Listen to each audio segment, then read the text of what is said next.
అందరికీ నమస్తేనల్లా welcome to సాఫ్ సీదా ముచ్చట.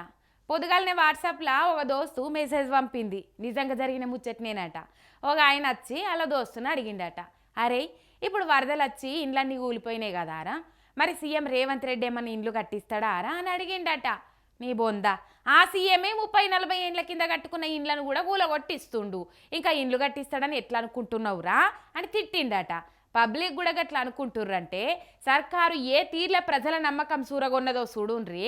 అందుకే హైడ్రా భయంతో రిజిస్ట్రేషన్ శాఖ ఆమ్దాని కూడా తగ్గిపోయిందట. మొత్తం మీ చెరువుల ఉప్పు ఉందా అని తలుపులు వలగొట్టుకొని అదేదో పేస్ట్ యార్లు వచ్చినట్టు మీ ఇండ్లు చెరువు FTL ఉందని హైడ్రా వాళ్ళు బుల్డోజర్లు పట్టుకొని ఇండ్లు కూలగొడుతాండ్రు.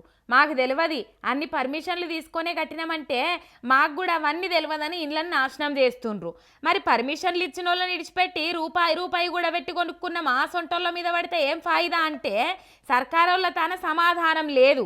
ఈ దెబ్బతోటి హైదరాబాద్లో రిజిస్ట్రేషన్ల శాఖకు ఆమ్దాని తగ్గిపోయింది. ఇండ్లు కొందామనుకునేటోళ్ళు కూడా జంకుతాండ్రు. ఫ్లాట్లు కొందామని అడ్వాన్సులు ఇచ్చిన వాళ్ళు కూడా వెనకడిగేసే పరిస్థితి ఉందట. అటు రియల్ ఎస్టేట్ దందా ఏడు కాడ చల్లబడ్డది. రిజిస్ట్రేషన్లు తగ్గిపోయి సర్కారుకి ఆమ్దాని కూడా తగ్గిందట. పోయిన నెలలతోటి పోలిస్తే ఇప్పుడు 320 కోట్ల ఆమ్దాని రాకుండా పోయిందట. హైడ్రా భయంతో జనాలు జంకుతుండ్రని అంటుర్రు అంతా. జూలైలో 58,000 రిజిస్ట్రేషన్లు అయితే ఆగస్టులో 41,200 రిజిస్ట్రేషన్లే అయినాయి.